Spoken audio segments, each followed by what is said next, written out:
Quickly बढ़ते हैं brokerage report की तरफ और नतीजों पर और खबरों पर ढेर सारी रिपोर्ट्स भी आ जाई हैं। गौरव है हमारे साथ पूरा अपडेट लेकर। गौरव, गुड मॉर्निंग, बताइए।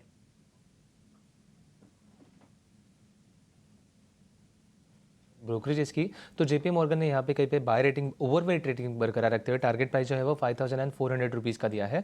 उनका मानना यह है कि कहीं पे अगर डिलीवरी की बात करें तो काफ़ी अच्छा रेवेन्यू का डिलीवरी हमें इस क्वार्टर में देखने को मिला था। इसी के साथ साथ ग्रॉस मार्जिन में काफ़ी अच्छा एक मिक्स भी देखने को मिल रहा है और इसी के चलते हुए एक अच्छा प्रीमियम कंपनी अभी भी कहीं पे वैल्यूएशन पे चार्ज कर सकती है। अगली बात करते हैं लगेज इंडस्ट्री की, जहाँ पे इन्वेस्टेक ने कई कंपनीज पे इनिशिएट किया है। तो जैसे सबसे पहले आता है सफारी इंडस्ट्रीज, जहाँ पे उन्होंने इनिशिएट किया है बाय रेटिंग के साथ और टारगेट प्राइस है 2800 रुपीज़ का।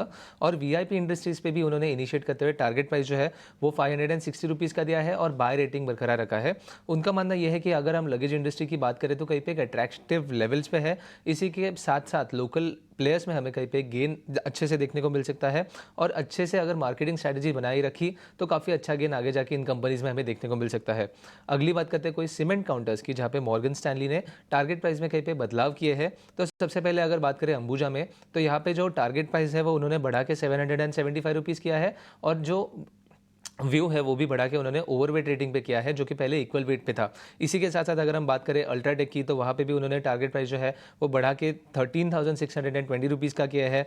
एसीसी में उन्होंने टारगेट प्राइस बढ़ा के 2,930 का किया है और ग्रासिम में भी हमें कहीं पे इंक्रीज देखने को मिला टारगेट प्राइस में। और इसी के साथ साथ अगर हम बात करें कोई दूसरे काउंटर्स की, जैसे दालमिया भारत हो गया, श्री सीमेंट हो गया, यहाँ पे उन्होंने टारगेट प्राइस जो है वो घटाया है और जो रेटिंग है वो भी उन्होंने घटा दिया है। उनका मानना यह है कि कहीं अगर नियर टर्म की बात करें तो एक साइडवेज मूव हमें देखने को मिल सकता है। मीडियम टर्म में ये जो आउटलुक है वो अभी भी उनका कहीं पे रोबस्ट ग्रोथ के लिए काफ़ी ज़्यादा फेवरेबल है। और इसी के साथ साथ अगर बुल केस की बात करें तो कहीं पे अल्ट्राटेक और अंबुजा पे काफ़ी बुलिश होते हुए देखने को मिल रहा है हमें मॉर्गन स्टैनली की तरफ से। और आखिर में बात करते हैं एचसीएल टेक की, जैसे हमें पता है कि रिजल्ट्स आ चुके थे और इसी के ऊपर अगर हम ब्रोकरेज को देखें तो नोमुरा ने कहीं पे बाय रेटिंग बरकरार रखते हुए टारगेट प्राइस जो है वो बढ़ा के 1720 रुपीज़ का किया है। अगर हम Q1 की बात करें तो कहीं पे इनलाइन नंबर्स हमें देखने को मिले थे और इसी के साथ साथ नोमुरा का मानना यह है कि कहीं पे FY25 के टारगेट जो है वो कंपनी अचीव कर सकती है। अगर हम सिटी की भी बात करें तो उन्होंने भी टारगेट प्राइस जो है वो बढ़ा के 1545 रुपीज़ का दिया है, क्योंकि उनका मानना यह है कि कहीं पे एक पॉजिटिव न्यूज़ ये था कि गाइडेंस जो है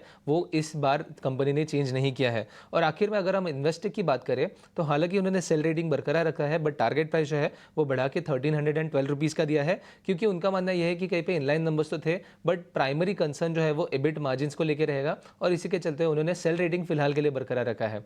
तो आगे जाके इन सब कंपनीज में हमारी नज़र बनी रहेगी, क्योंकि ब्रोकरेजेस की तरफ से एक अच्छा और स्ट्रॉन्ग व्यू जो है इन सब कंपनीज में हमें देखने को मिल रहा है। ठीक है, तो काफ़ी सारी रिपोर्ट्स आई हैं, स्पेशली एचसीएल टेक पर आज नज़र रखिए और डीमार्ट जैसी कंपनियों पर भी रिपोर्ट्स आई हैं, तो इस पर आज फोकस रहेगा। थैंक यू गौरव, आपका ये पूरा अपडेट देने के लिए।